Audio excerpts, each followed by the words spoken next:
সবে রাতে রান্না করছিলাম, আর ও মনে হয় অফিসের কাজ করতে করতে ঘুমিয়ে পড়েছে। যাকে তুই বস, আমি একটু জল নিয়ে আসছি।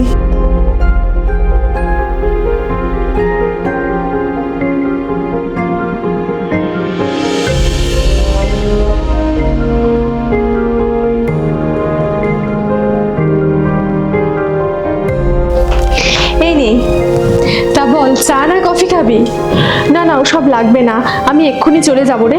সে কি, সবে মাত্র এলি এক্ষুনি চলে যাবি? দেখ, তোর বর ঘুমাচ্ছে, আর এখন যদি আমরা দুজন মিলে বকবক করি তাহলে ওনার ঘুমের ডিস্টার্ব হবে। তার থেকে ভালো আজ চলে যাই, অন্য কোনো দিন আসবো। এই প্রথমবার আমাদের বাড়ি এলি আর খালি মুখে চলে যাবি? দরকার নেই, আবার তো আসবো রে বাবা। আরে তুমি উঠে পড়েছো? এই তুই তাহলে বস। শোনো না, এর নাম হলো রুহি, আমাদের পাশের ফ্ল্যাটে সবে নতুন শিফট করেছে। হ্যালো। হাই। আরে দাঁড়িয়ে আছো কেন, বসো। না না থাক, ও দেরি হয়ে যাচ্ছে, অন্য কোনো দিন আসবো। না বললে হয়? দিয়া তুমি এক্ষুনি চা বসাও, আমি দুধ অর্ডার করছি। আমার ফোনটা?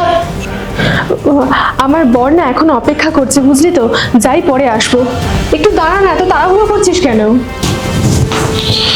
কোথায় গেল বলো তো জিনিসটা?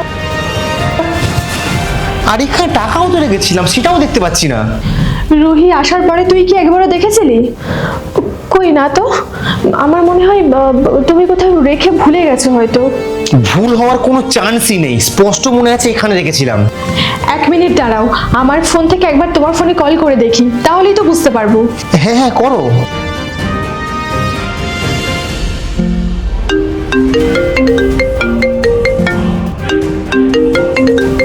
ফোনটা যখন ওর ব্যাগে বাজছে, তার মানে টাকাটা ওখানেই আছে, একবার চেক করে দেখো তো।